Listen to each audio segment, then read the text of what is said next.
WXVT Delta Weather. Welcome back. The weather is getting nasty at the absolutely worst time as we're just 45 minutes away from kickoff from some of these Friday night football games. And we have now a severe thunderstorm warning for the far eastern part of Washington County and back through the central part of Sunflower County until 7 p.m. That's mainly associated with this little cell that is quickly heading off to the east towards Indianola. It is producing some the golf ball size hail and wind up to 70 miles an hour as that strong cold front is pushing through our area, providing some very gusty winds if you aren't already seeing some of this heavy rain. The good news is most of the lightning is coming to an end. We just have a little bit of lightning just to the east of Indianola, so that should allow some of these football games to still get underway.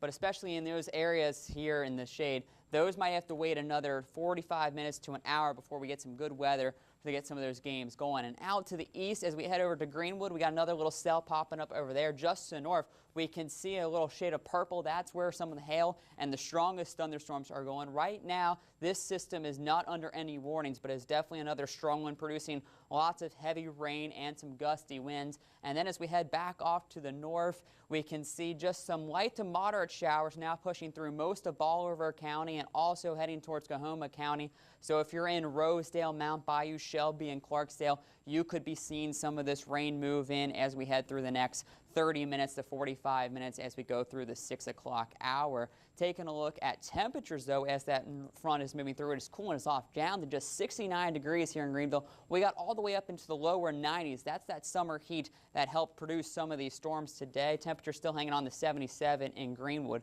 As the moisture gets closer to us, we're seeing the dew points now rise into the mid-60s. But look at these winds, 30-mile-an-hour steady winds right now in Greenville coming straight out of the north. And as we take a look at gusts, 47-mile-an-hour wind gusts we're experiencing outside right now in Greenville. So some very gusty winds are pushing through with these strong storms. That's why we have that severe thunderstorm warning issued for that system just to the east of us heading towards the Indianola area. And as we zoom out a little bit, we can see those strong storms pushing through. That's all associated with this cold front, which is just now passing through our area and heading off to the east. We can see we just have this little pocket of strong storms moving through just behind the front. But as we look off back across Arkansas, things do begin to dry out. So it looks like only the first quarter or half of the football games could be a little dicey. But behind that, we're looking at some drier weather moving in. So just maybe keep the umbrella with you for the first quarter or so, but then you could be able to put it away as we head towards the latter half of the game. So going through the rest of tonight and into tomorrow, we have this cold front. It is pushing now down to the south and to the southeast, bringing some of those strong thunderstorms in across our region. But those will quickly push out of our area, and by tomorrow morning and into the afternoon, as that high pressure descends across our area, we'll see a good bit of sunshine. And thanks to that northerly flow, we're going to see some cooler temperatures. Very nice as we'll get back to seasonable in the upper 70s. So running through the rest of tonight, we have rather cloudy conditions with some of those strong thunderstorms pushing through. Temperatures at kickoff will be in the lower 70s and then drop into the upper 60s by game's end. Going through our Saturday, we have those showers coming to an end, dropping all the way down to 58 degrees, 60 degrees with a few clouds at 8 a.m. tomorrow morning. By the afternoon, 70 degrees, plenty of sunshine, looking great, and then we'll top out around 78 degrees. We have the Fire and Life Safety Festival, so if you're heading out to that tomorrow, temperatures are at 10 a.m., 66 degrees. We'll warm up to about 75 as we head towards the 2 o'clock hour. Moving into Sunday, 83 degrees, looking great as well. Moving into Monday, though, we warm again into the upper 80s, but by Monday evening, we have the chance for another round of showers pushing through.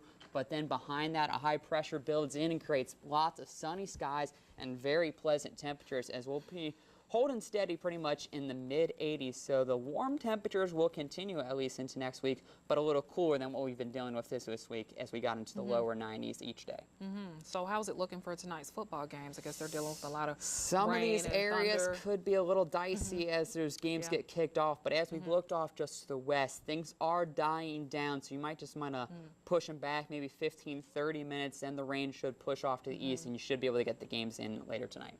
Okay, yeah, because I hear the rain coming down a little bit earlier. I did, and the games should be starting to kick off about now, right? At least some of the Pre-game activities, definitely in some of the barbecues and stuff, might be getting rained out. You might be heading for some of that cover, but as the games go on, it looks like things should improve.